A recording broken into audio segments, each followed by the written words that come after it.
Hi, everyone. My name is Suzanne Hume, and I'm the Educational Director and founder of cleanearthforkids.org. And I would like to introduce Judith. Yes, thank you, Suzanne. Hello, I'm Judith, an artist with Clean Earth for Kids and with Team 3. At Clean Earth for Kids, we have 6 teams, and social, racial, climate, and environmental justice are foundational to all we do. Tonight, we are sharing important information about important environmental topics. You are welcome to check out our website, cleanearthforkids.org, and learn about our 6 teams and our action plan. Great, yeah. So I'll tell you a bit about our action plan. So basically, here at Clean Earth for Kids, Clean Earth for Kids, we have an action plan, and some of the main things we focus on are setting a 100% renewable energy goal for cities around the U.S. and also creating a climate action plan. So a lot of these cities, when they, manifest these climate action plans, it really provides tangible goals that then the cities can reach. So that's really one thing that we emphasize. Another thing is planting trees, gardens, creating parks, and putting indoor plants throughout spaces. Because everyone likes to be around green stuff. Not only is it good for your mental health, it's also good for your actual health, your physical health. So that's another thing on our action plan. Also protect clean air. That's very important because we all breathe. And we want to make our air as safe as possible, especially when we can actually do something about it. All we need is effort together. And another thing is providing green transportation options. So once again, this can be changed. We don't need to drive around in fossil fueled transportation. So that's another thing we're really focusing on. At Clean Earth for Kids, we welcome students to earn community service by taking notes, creating infographics, art, music, video clips, poetry about what you learned. More important information is on cleanearthforkids.org, and you are welcome to visit our website, cleanearthforkids.org, and we also welcome college students or adults to fill out an application to intern or volunteer with us. We also have many contests and challenges. If you go to our contest page at cleanearthforkids.org, you'll see a variety of contests like art, music, writing, poetry, dance, STEM projects, infographics, presentations, and many more. If you like to write poetry, we have a contest just for you.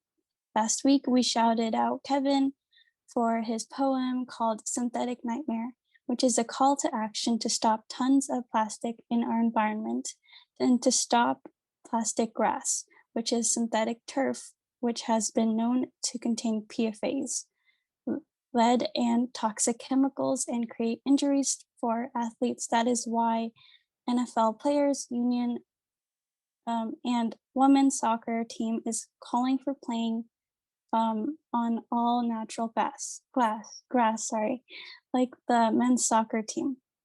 You can check out our cleanearthforkids.org Team 5 and our YouTube channel for more information and videos. Thank you. Now I'd like to talk about our today's contest. This contest is a way to show your art, music, videos, research reports, and many more. So you could teach us about what important things happen on that day. We're excited to hear from you. And some examples of the many important dates in March that you could do are World Wildlife Day, World Water Day, Women's History Month, remembrance of victims of slavery, and many more. Last week on our panel discussion, we talked about women who have been leaders and heroes in our environment and honored them for their important work. These women have stood up for others and have gone through many challenges and hardships, but through perseverance, they've overcame these obstacles and made many achievements, making them our heroes today. So we're really excited about this project, or this contest. We've had Al Marisucci on, Assembly member, and honored him, and also Dr. Mustafa Santiago Ali and others who have done really important work. But next, I'd actually like to introduce Cheyenne, who's going to be telling everyone tonight about the Protect What You Love contest. Hi, I'm Cheyenne, and you can protect what you love by sending us your picture or drawing of what you love, and why you should protect it. Let's work together to protect our forests, national parks, wildlife, clean water, clean air, oceans, rivers, and our health. You can take a picture or draw or write about your favorite animal or place and why we should protect it. Also, I'm very excited to announce that Deb Haaland will lead the U.S. Interior Department of the United States. She is the first Native American and the third woman to lead this department. And now here's Emmett. Thank you, Cheyenne. I'm Emmett. I'm working with Team 2, which is focused on trees, forests, gardens, wildlife, and public lands. We've been working to implement sustainable change to help the environment and pushing our leaders community to put nature first. We are currently working on a design project where we're going to challenge kids ranging from elementary to high school to submit ideas of ways their local parks and playgrounds can move away from rubber and turf materials. In this way, they can learn about the harmful effects of these materials along with helping their community make a change. Now to go on to the San Diego Children's Park. The city of San Diego will be spending $9 million to rebuild Children's Park. It is a 1.4 acres and was built 25 years ago in downtown San Diego. The city needs more green space, and this could be a great opportunity. However, we're concerned about the materials and plastics being used. They have talked about using simulated wood and other non-recyclable products, along with thinning out their already small tree population in the park. We will keep you up to date on this project. And here's Cheyenne. Hi. Thank you, Emmett. We are excited to hear from Andrew Meyer, our speaker tonight, and we are grateful to the San Diego Audubon Society and ReWild Mission Bay for protecting and providing homes for birds, fish, plants, wetlands, and marshes. A wetland is a place where there are ponds or marshes. Plants can grow in wetlands. The trees and plants in a wetland help clean and filter our water. Without the wetlands filtering pollution, more toxic chemicals would be in our drinking water. Now here's Anna. Yes, thank you, Cheyenne. So next I'll be talking about the Clean Water Rule. As you may remember last year, the Trump administration wanted to limit the definition of what waters could be protected by law. This meant that protections for wetlands, streams, or areas that were not filled with water all year long would not be protected.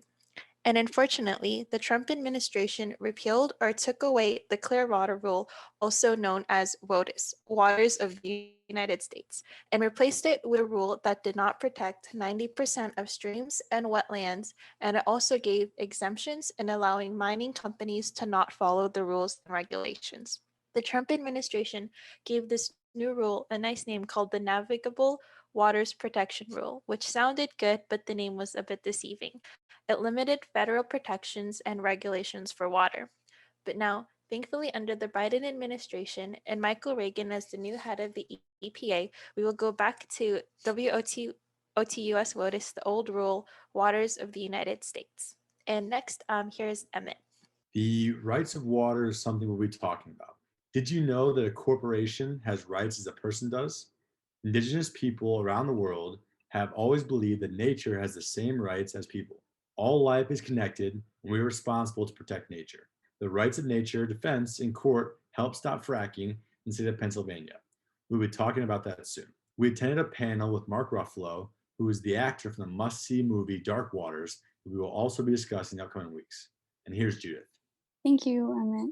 Speaking of wetlands, we are excited to hear from the speaker from ReWild, Mission Bay, and San Diego Audubon, about the great things they are doing. We have a lot to learn and to do. The Audubon Society has a bird count and other community science activities. Also, they have restored trails. I have good news. Recently, the city of Oceanside, California, recently received a large grant from the U.S. Fish and Wildlife Service for the Loma Alta Slough Wetlands Enhancement Project to restore and enhance 6 acres of coastal wetlands and upland habitat, adding 1,500 feet of nature trails with educational or informational signs. Adding these educational signs will allow people to learn about the plants and animals of the wetland area. We can send in our ideas and ways that we can get involved. Like Cheyenne said, the benefits of wetlands enhancement include an expanded wildlife habitat, improved water quality, and protection against flooding from sudden stormwater flows on the creek. This is important because this creek in Oceanside will drain nearly 6,300 acres, or about 10 square miles, through the center of Oceanside and part of Vista in California. Loma Alta Creek supports about 100 species of wildlife, including several threatened and endangered species. The Oceanside Wetlands Enhancement was one of 46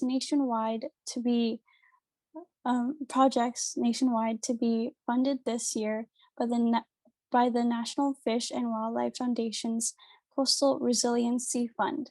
The award was issued through the National Coastal Wetlands Conservation Grant Program, which funds projects that protect, restore, and enhance coastal wetland ecosystems. Without ecosystems, more pollution could get into our storm drains, and this would especially hurt the fish industry because there would be more pollution in our water. So it is clear that these essential wetlands and streams are an essential part of purifying our water. Thank you, and here's Anna. Thank you, Judith. We love wetlands, streams, rivers, oceans, forests, and wildlife too. Together we can make a difference, and we look forward to working with everyone who would like to help out.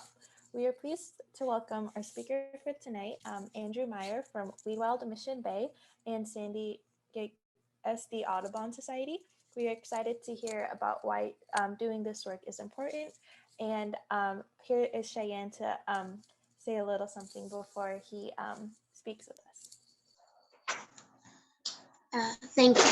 I'd like to learn about your favorite bird and your favorite part of doing Project ReWild, and also learn about the San Diego Audubon Society.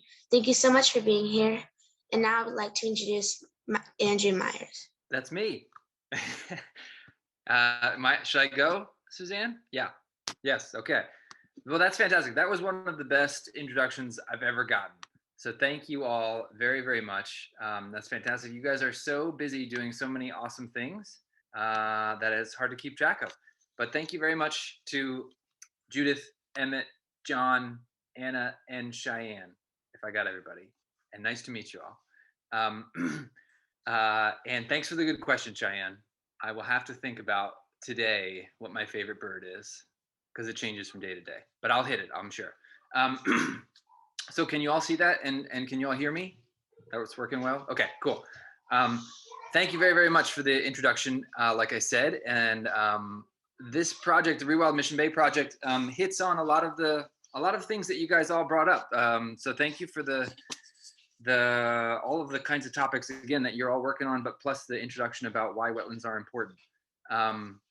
So I'll jump right into it, and I'll try and be quick, so that we can do some discussion and some questions before we're done here. So I will give a couple of questions about, I'll go over a little bit about what the Audubon Society does. I started on the wrong slide there, before jumping into the ReWild Mission Bay project, which is a wetland restoration project. But just a real quick history or background on the Audubon Society. It's a bird conservation group, so we're specifically interested in doing what we can to protect birds. But birds are really useful organisms to think about for how they protect all other kinds of wildlife and how they protect us, because how birds are doing are an important gauge of how we're doing and how we will be doing in the future, and that hits on a lot of what you guys all mentioned about water quality and about wildlife and climate change in particular. So we do lots of projects. We have 2 preserves. One of them is Silverwood Wildlife Sanctuary, which is just north of Lakeside. So if you're ever out that way, the Silverwood Wildlife Sanctuary is awesome. It's hundreds of acres, just north of Lakeside, and it's got all kinds of trails, all kinds of wildlife, including that marvelous bird right there that is about to eat some seeds out of that little girl's hands. There's a little nature center, and there's a lot of space, like I said, for, in these times, socially distanced hiking. It's open on Sundays to the public for free. So if you're interested in getting out there, if you've never been there, definitely go take a look. And there are lots of different kinds of habitats, chaparral and montane, and some coastal sage, some sage scrub habitat as well. So that's a beautiful spot, and it's one of the places that we was donated to the Audubon Society decades ago, and we have been stewarding it for a while. And there are deer there. We have another preserve, which is in North County, maybe a little bit closer to some of you, called Anstein. And this one was donated to us about 15 years ago. So we have had it and been in charge of it for a relatively short amount of time. But it's got a little pond. It's an old farming homestead area, and it's in Vista. So it's in North County, and it's got some nice trails as well. It's got a lot of programs there for kids and birds of all sizes, of all wingspans, and check that out as well. I think that one's open on Saturdays for free to the public, and lots of other kind of programs happen in between Saturday weekends. Part of what happens at those places and part of what happens at many of the schools throughout San Diego is that our educators go to those schools or bring folks to those their nearest parks or to Silverwood and Anstein to do a bunch of different education programs. So hopefully you've heard of some of these ones or even taken part of some in some of these ones. And if not, let me know and I can get you some more information about it. But all of these kinds of programs here are different ways that we try to bring students to their nearest park to give them an idea of all of the science and all of the beauty that are there, maybe inspire them to write a poem, or inspire them to become scientists and leaders of our communities later on. And so they're one way that we try to work towards good bird habitat and good bird populations and good wildlife populations is certainly by making sure people understand and interact with those places and those species as in the parks and open spaces near where they live. So that's just a brief history of some of the other things that Audubon works on. But one of the big projects that we work on, and one of the big projects that I work on, is called ReWild Mission Bay. And you guys did a fantastic introduction to it already. It's a wetland restoration project, and it's focused on the northeast corner of Mission Bay. So these neat air photos here give you an idea of, since we've had air photos, the 30s, 40s, 50s, and then on to today, how Mission Bay has changed. And the northeast corner of Mission Bay is up here in some of the photos. It's, hopefully you know Mission Bay, but it's where Interstate 5 gets pretty close to the bay. It's where Rose Creek flows into the bay, which is the largest source of fresh water to Mission Bay now, is this northeast corner here. And long story short, we have changed Mission Bay a whole lot in the last 75 years or so. You can see some of these islands just kind of pop into existence over the course of a decade. You can see a lot of the tidal wetland habitat and tidal mudflat habitat is gone from the bay. San Diego River used to flow into it. And so there was a lot of habitat, a lot of mudflat, a lot of wetland habitat that was here, which is no longer here in 2021. There's a lot more dry land, a lot more beaches, and a lot more deeper water, basically from 2021 back through the last 75 years. So we've moved things around a lot for recreational reasons. And as we were doing that, a lot of city leaders started wondering, well, what does that mean for the other species that we are sharing Mission Bay with? And what does that mean for a lot of the value that wetlands provide for humans?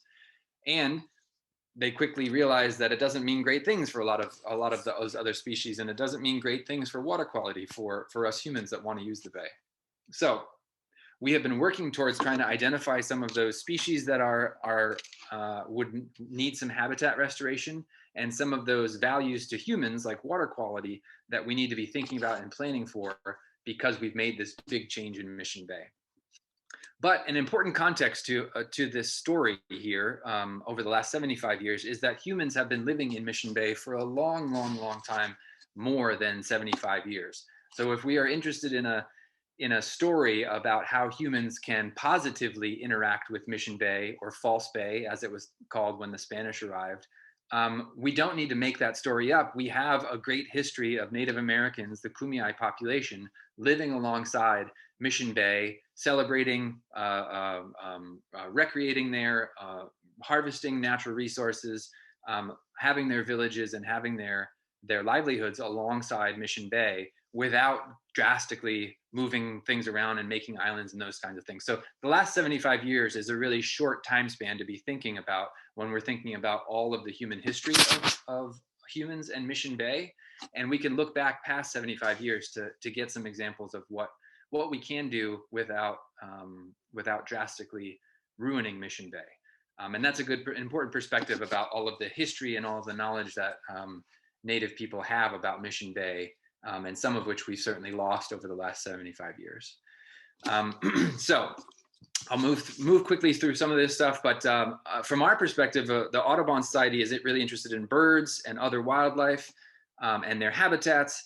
On the bottom left here is the least tern, that really cute fish with the sardine in its mouth. That bird is federally endangered. There are very few, there's only a couple thousand populations of them left in California and in the world. And Mission Bay is one of the places where they have been and still are nesting. So they lost a lot of coastal dune habitat up and down the coast and into Baja, California. And they're one of the species that are really, we're trying to do the best we can to make sure that their habitat remains and is conserved and is restored. On the bottom right is a really fun bird called a Ridgway's rail, which is fun to say and hard to say. Usually I just end up saying Ridgway's whale because it just rolls off the tongue that way. So the Ridgway's whale is one of these species that needs coastal wetland habitat. You can see the picture has them up in some grass. They almost never fly. They spend all of their time protected amongst the tall grass in a coastal wetland. And we've lost a lot of coastal wetlands just the same way that we've lost a lot of coastal dune habitat. We have Ridgway's rails in Mission Bay, in the one last remnant 40 acres of habitat that is still tidal wetland habitat. So we have both of these endangered species here, and we have the plant in the middle here, which is a rare plant in California called Nuttall's lotus. But these are species that were doing a lot better in Mission Bay before the last 75 years when we moved a lot of the land around and started making deeper water and drier land. So these are some of the species that are really important to us to think about restoring Mission Bay for. So we got a grant to do this project, this ReWild Mission Bay project, and it was from the Coastal Conservancy and the Fish and Wildlife Service. We have this big report that's available for free on our website. And it's looking at the northeast corner. It's looking at wetland restoration in the northeast corner of the bay. And here's a zoom in map of this spot. The black line is our study area. And you can see the Kendall Frost Marsh Reserve over here on the left-hand side, the western side. That's the last 40 acres of tidal wetland habitat in the bay. The bay is 4,000 acres. So it's about 1/10 of the or 1/100th, sorry, of the habitat that used to be there, 40 acres out of 4,000 acres. So this is the area that we're looking at, and what our feasibility study showed, with a lot of help from engineers and the public and city leaders, was that a wetland restoration like this, where we restore some mudflat, some of the brown habitat, we restore some tidal wetland habitat, which is the greens, and we leave some space for these habitats to migrate into, which is the yellow and red areas. This kind of restoration project will fit in this area, and it will provide a whole lot of benefits to the birds that need this area, as well as lots of other things that I'll go into here. So there's more information that's in our feasibility study. If you're interested, lots of good visuals there. But what we spend most of our time talking about is that anybody who uses Mission Bay wants to get into clean water. And one good thing that a wetland does is clean the water for us. So through physical action, through chemical action, and through biological action, it improves as you push water through a wetland, and it improves the water quality, which is critical for humans. Folks that want to get in and paddleboard or jet ski or swim, they need a clean bay in order to do it. And the county government collects information about water quality, so does Surfrider. And long story short, Mission Bay, especially the northeast corner of Mission Bay, has problems with water quality being unsafe for humans to get into it. Over the last 2 years that Surfrider has been collecting information, this part of the bay is unsafe for human contact about 25% of the time. So every fourth time that you were going to go have a party here, you were going to go jump in the water, you were going to go sailing, you shouldn't have, because the water was full of bacteria, and that made it unsafe for recreational contact. So water quality is a big thing that a wetland restoration project will help with. Another big thing that it will help with is new opportunities for access. So that's not only better shared trails and bike paths and those kinds of things which we need in this part of the bay, but it's also improved access for indigenous communities that, as I mentioned before, have been living here for a long, long time, but have been kicked out, have been disconnected from this area. This public park is a really good opportunity for the city and the community to bring the Native American perspective and the Native American population back into the management and access and activity components to the park. And we are really advocating for the city of San Diego to prioritize a wetland restoration project here that improves and learns from Native American communities that have been living alongside Rose Creek and alongside Mission Bay since time immemorial.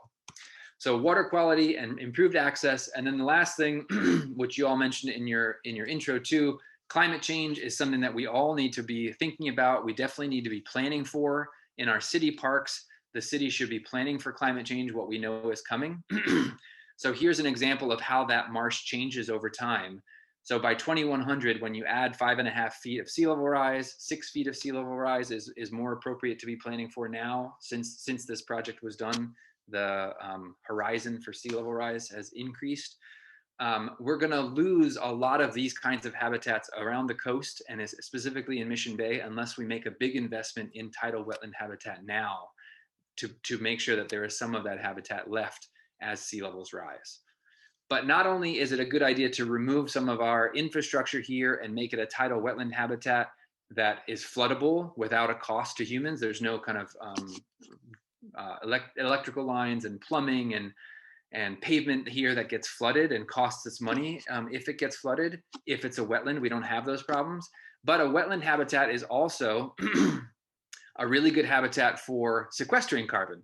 So not only does it mitigate the problems not only does it adapt to the problems of sea level rise in Mission Bay, but it also does a little bit of work to mitigate those problems by sequestering a whole lot of carbon in salt marshes. So this is a graph about forest habitats compared to aquatic habitats. Salt marshes, mangroves, and seagrasses are really, really efficient habitats in sequestering carbon.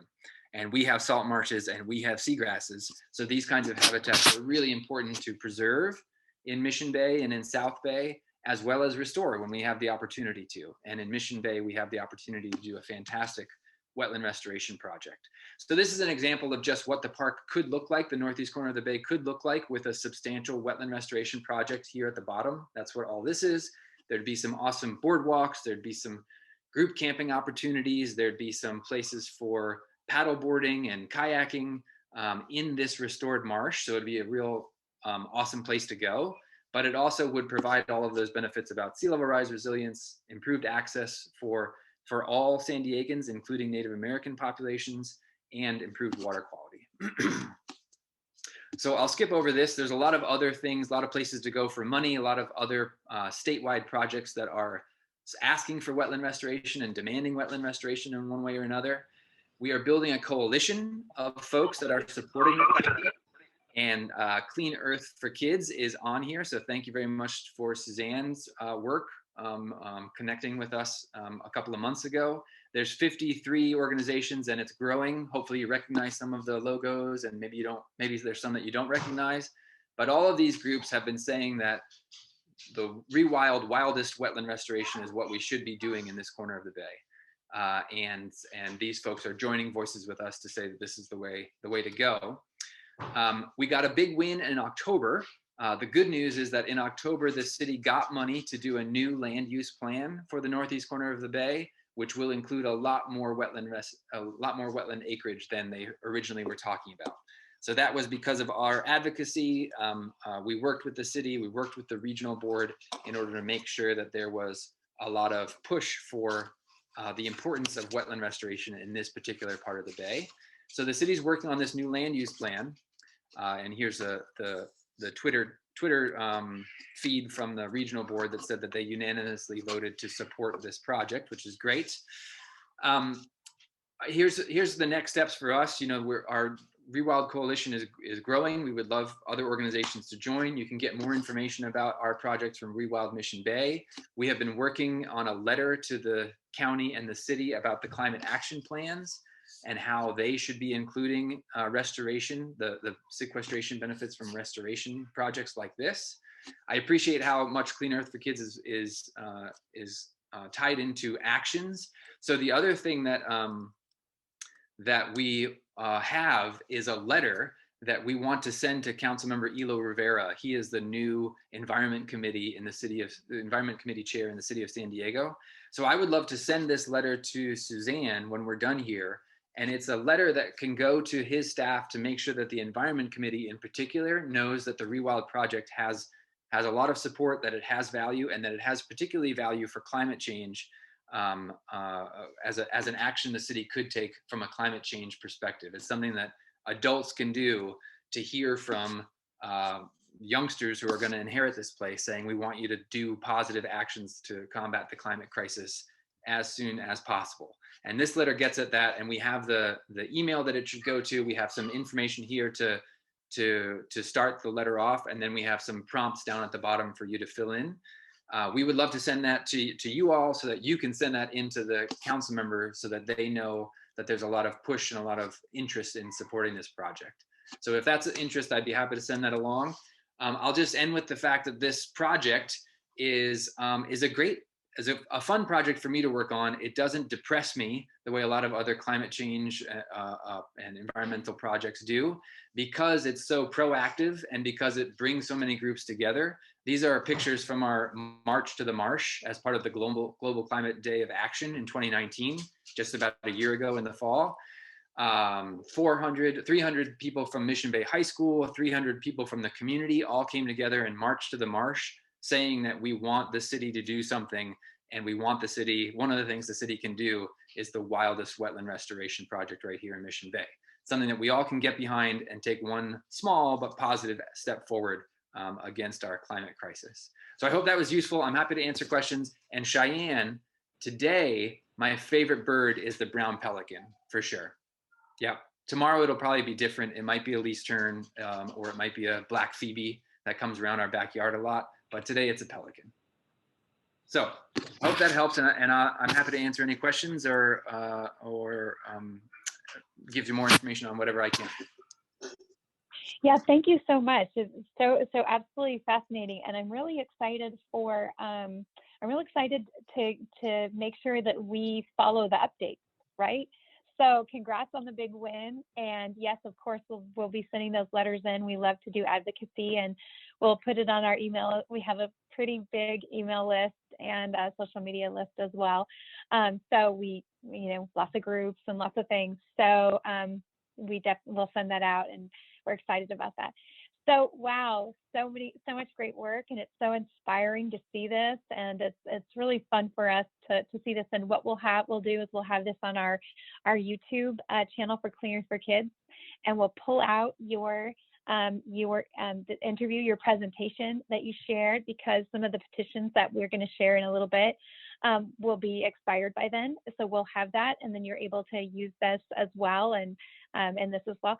And I know this is especially, it's exciting for all of us, but Emmett is working on, he's an engineer, and he's working, or an engineering student, I should say, but working on learning all he can about restoration, as our other, students and engineers and things, our future engineers and everything. So, so excited to see any of the technical information and be able to make sure that our interns that we have, at various locations are interested, or that are interested in this, which there are many, can follow that. And Anna is working with not just statistics, but project management.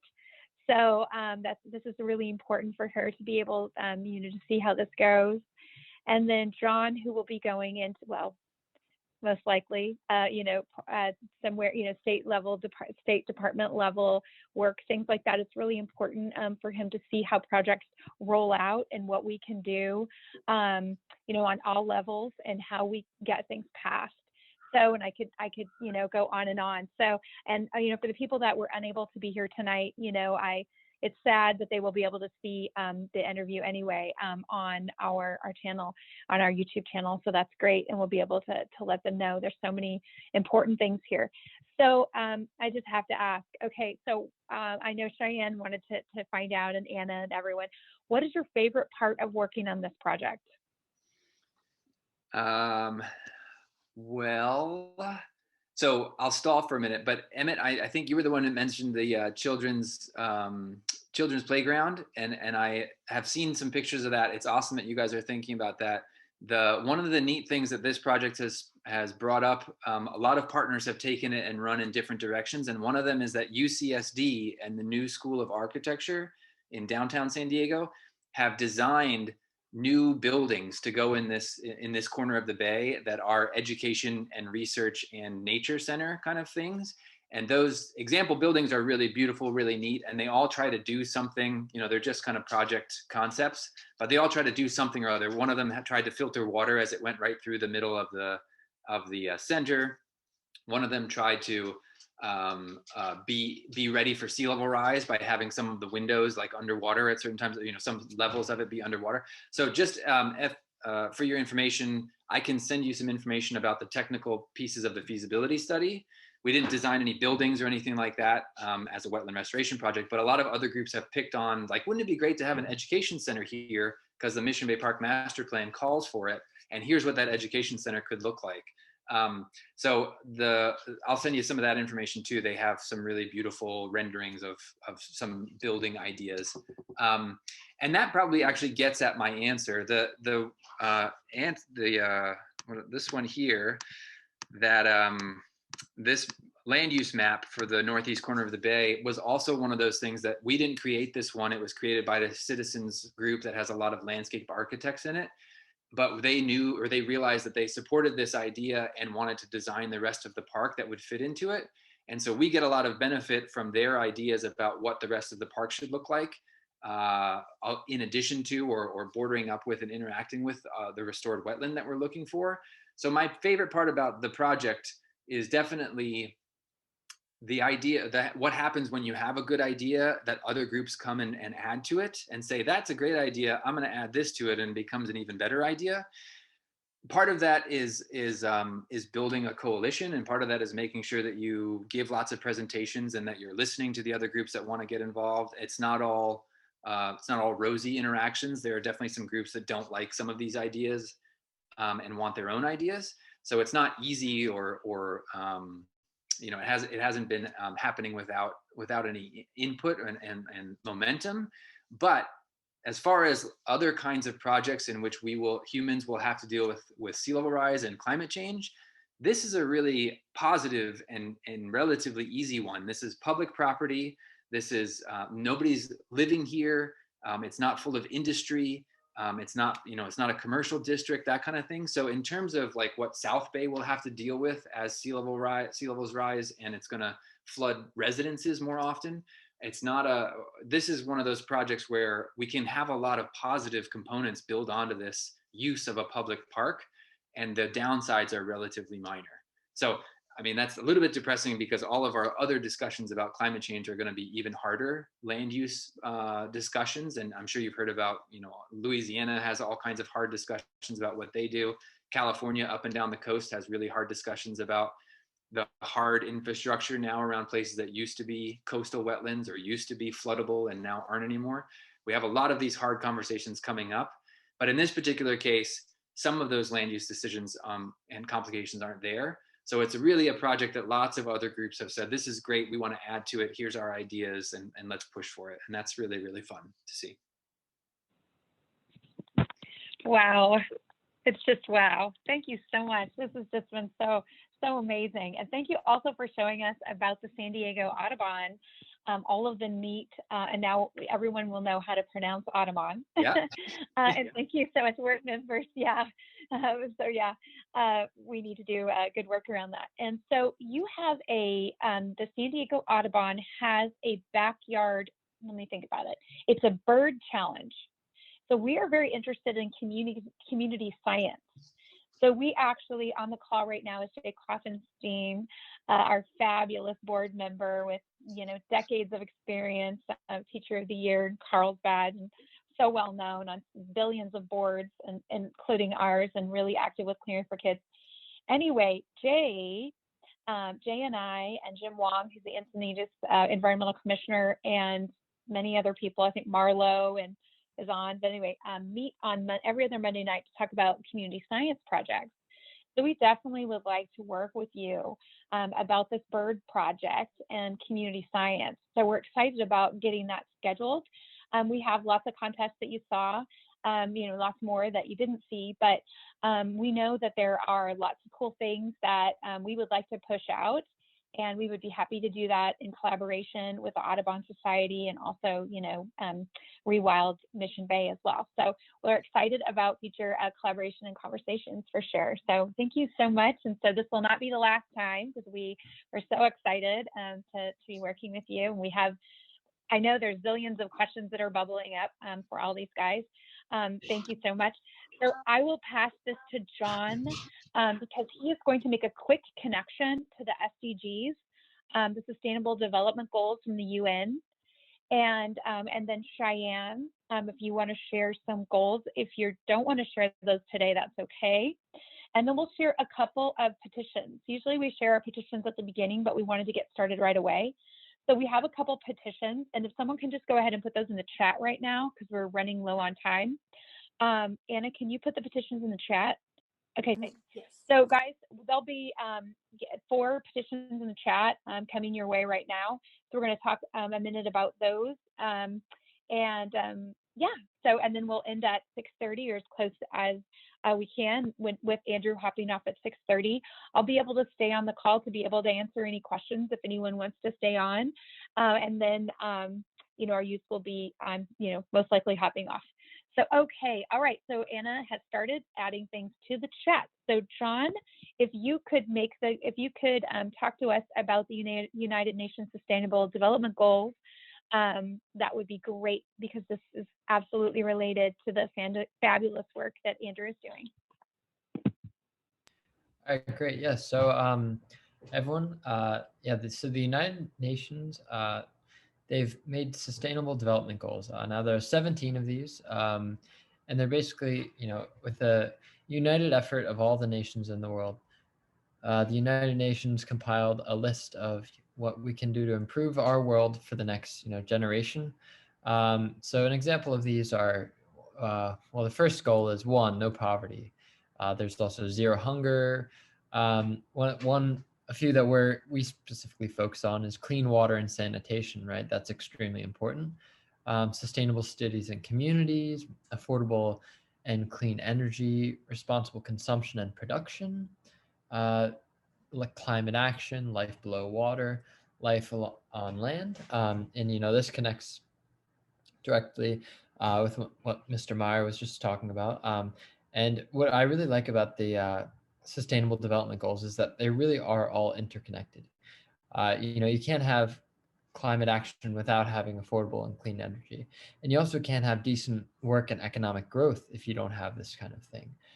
So I really love how all these are connected, and I think they're amazing. For example, we have right here 14, life below water. So the United Nations says conserve and sustainably use the oceans for sustainable development. This is just one example, but if you want to look up more of these sustainable development goals, you can just look up in Google Sustainable Development Goals. The UN will show up, and you can see what actions you can take. So that's a little bit about the Sustainable Development Goals. Great. Cheyenne, do you want to share your goals this week or wait till next week? I can do it now. Okay, great. So why don't you share a few goals with us, and then we'll hear about a little bit more about a few petitions, and then John Williams is going to clue us in on what happened today at the Coastal Commission. Okay, go ahead. Some of my 2021 goals are planting more trees and flowers, making more signs for no idling, and protect what you love. I want to help save the environment and the ecosystem, find more people to join Cleaner for Kids, and to help save all the animals' futures and lives. Yeah, great. So here's John. Yeah. Today was a really big day for Clean Earth for Kids. This week because today we supported the recommendations by the Coastal Commission staff and opposed the plan by California Parks to try to stop off-road vehicles called OHVs from diving over the protected snowy flower bird and other wildlife and creating air pollution and dangerous conditions by the beach as on the sand dunes as they're allowed to do by the California state parks, which is not okay. California Parks makes a lot of money in admissions fees by people who want to drive or race on the beach. So a lot of these things, it's very tricky because certain groups are motivated by money, even if it's detrimental to the entire community. So that's what we were focusing on today. So we believe that there is a safer and better revenue stream for a California state park to make money rather than, doing these atrocious things like driving cars all over dunes and like killing wildlife. We spoke to stop these vehicles on the beach. This was very important today. And we did this, and it worked out really well. They heard what we had to say. So, Suzanne, if you have anything to add on that one. Yeah, I'll just add this real quick. So as we've talked about before, so now that we understand that how the salmon are affected by tire crumb, right? And how the chemical preservative in tires called quinone, when it mixes with ozone, you get 6 ppd, and that is lethal to salmon and other wildlife. So it's not good. So in California and in Washington, these studies have been done. And so, as you know, salmon are a keystone species, and they travel between freshwater and oceans. So they do both. They're amazing. So we need our salmon and our tires, the chemical preservative quinone, when it's in the water, right? It is killing our fish and harming our wildlife. And the studies came out. There was lots of articles written on December 4th. So I think it's really important that we take action on this because, and also 12 miles inland from where this Oceano dunes is located, some of the days have the worst air pollution in the United States. So you think about those populations, the difficulty they have breathing, me being a person that's been affected by something out of my control, right? So when I was poisoned by pesticides because of pesticide drift and all that I have had to endure, car exhaust is painful. Like it hurts me. Fires, it hurts me. I fall to the ground, right? So asthma is the #1 reason that children miss school and the 3rd leading reason why children under 15 are hospitalized. So we really need to think about what we're doing. And the snowy plover is endangered. And we were so disappointed by Cal Parks. So disappointed. We are so disappointed because they are working to actually increase the amount of, the size of where these vehicles can go, the area. And they've been asked for over 20 years to make a plan, but because it's their revenue stream, I'm just, I've got to be positive, right? So, but we're really disappointed. So the important thing is that we'll write letters and let them know. But the Coastal Commission really, the staff is amazing. They stood right up to the Cal Parks and told them that, we've got to protect the air. So I could go on and on, but this week has been big for us in so many ways, speaking in, city meetings, county meetings, the state, all that stuff. So we've got to protect our wildlife. So, all right. So, John, I think you're going to share, or is it Anna going to share a petition next? Let's see. Oh, here we go. Okay, great. All right. There you go. Yes. So I'm going to first talk about So all 4 petitions are listed in the chat, but I'm going to talk a little bit about each one of them. So the first petition is a petition to tell Congress to support clean water, to support the Water Affordability, Transparency, Equity, and Reliability Act. It provides $35 billion annual trust fund for urgently needed drinking water and sewer infrastructure improvements, and it would create up to 1 million well-paying jobs. So that is up in the chat for signing. The next petition I would like to discuss is to tell President Biden to take bold action on plastic pollution and to move forward with the Presidential Plastics Action Plan, which is supported by more than 550 organizations. The United States makes more plastic trash than any other country, approximately 46 million tons in 2016. And also plastic production increases greenhouse gas emissions and pollutes our air and water. So it's really important that we do everything we can to minimize and mitigate this. So the next petition I'll be talking about is to tell the EPA that turning plastic into fossil fuels is not recycling. Chemical recycling converts plastic into waste fuel, releasing toxic substances and greenhouse gases. The fuel is then burned, releasing even more toxins and greenhouse gases. So this is obviously not wanted. And so signing this petition would be a really, really big help for that.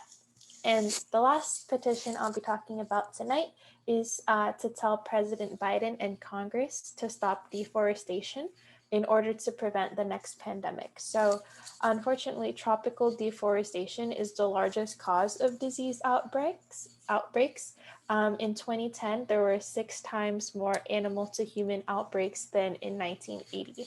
So by signing this petition, we can hopefully make steps forward to stop deforestation and prevent future outbreaks from happening. So yes, we would really, really love participation in signing these petitions, and thank you so much for listening.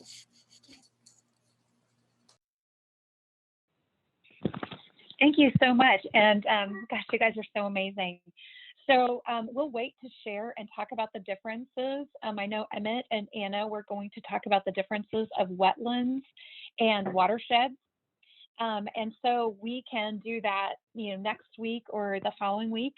I know Jillian is excited to share some research that she's come up with about plastics and their effects on the endocrine system. As you know, plastics affect, our hormones.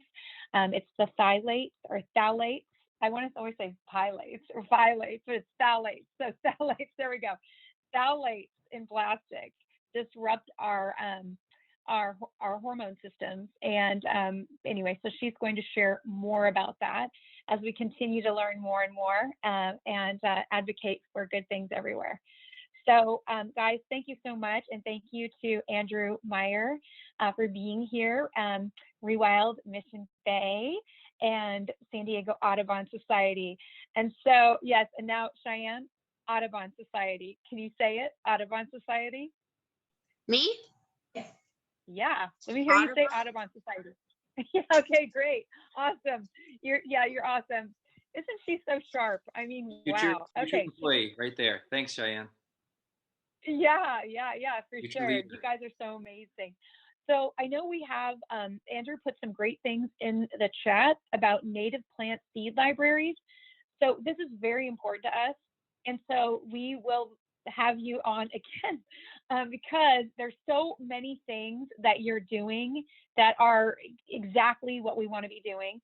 And thank you again, about your comment about the plovers. And yes, of course, we're working it. We're working it as hard as we can, all day, every day, 7 days a week. So just let us know, and we're excited about that. So thanks, guys, so much. Now I have to ask real quick. So I'm going to ask you guys to make a comment. Anything you'd like to say, and that would be great. And then we'll end. So if we could go, Anna, then Cheyenne, Emmett, and then John, and then Andrew can have say goodbye again if you'd like. Okay, go ahead, Anna. Yes, thank you. I just first like to thank Andrew for coming on today. I learned so much, and I'm a very visual learner, so definitely having those images and seeing the drastic changes from the 1930s to now is really eye-opening. And so thank you for sharing all of the information and the projects that you're working on. They're really cool to learn about. And Cheyenne, if you wanted to share something. I was just gonna say thank you for coming, and that thank you for helping us care for the environment and the birds and the animals. Emmett, you're up. Yeah, thanks, Andrew. Awesome presentation. Love listening to it, and thank you for the reference for the architecture thing. I'm definitely would love to see that and look into it, and hope to talk to you soon. Yeah, great. Thank you so much, Andrew. And your presentation was great. So, yeah, I really liked it. And well, I'm from the East Coast, so I don't necessarily have those birds that you have over there, but they're really beautiful, and I wish we had them over here. So, I'll do everything I can to help protect them. And you'll be back. You were just here. We just had pizza. So come on, he's here. So yeah. So all right. So absolutely. So we're excited, and we're really excited for your return, John. So okay, great. So Andrew, what would you like to say? Well, I was just about to type, you're all doing awesome work and you're all awesome. So I get to just say that instead of typing more, putting more things to look through in there. But yeah, this is fantastic. It's really awesome to see all that you've put together just for this one meeting, and all the work that you've done. Thank you for slogging it out through the Coastal Commission meeting. I didn't go today. I've been to many of them in the past that have gone till 7:30, 8:30 at night. So that's awesome. You guys are connected into so many cool projects, and I and the world appreciate it for sure. A lot of our projects get done through volunteer work. So it is so awesome to have partners that are also working in the same spaces, because we are much stronger together. So nice to meet you all, and thanks again for the opportunity. We'll be in touch. Yeah, thanks everybody. So I'm going to stay on the call, but you might hop off. Thanks. You're awesome. Thank you. And thank you, Andrew. Thank you. Fabulous. See you soon.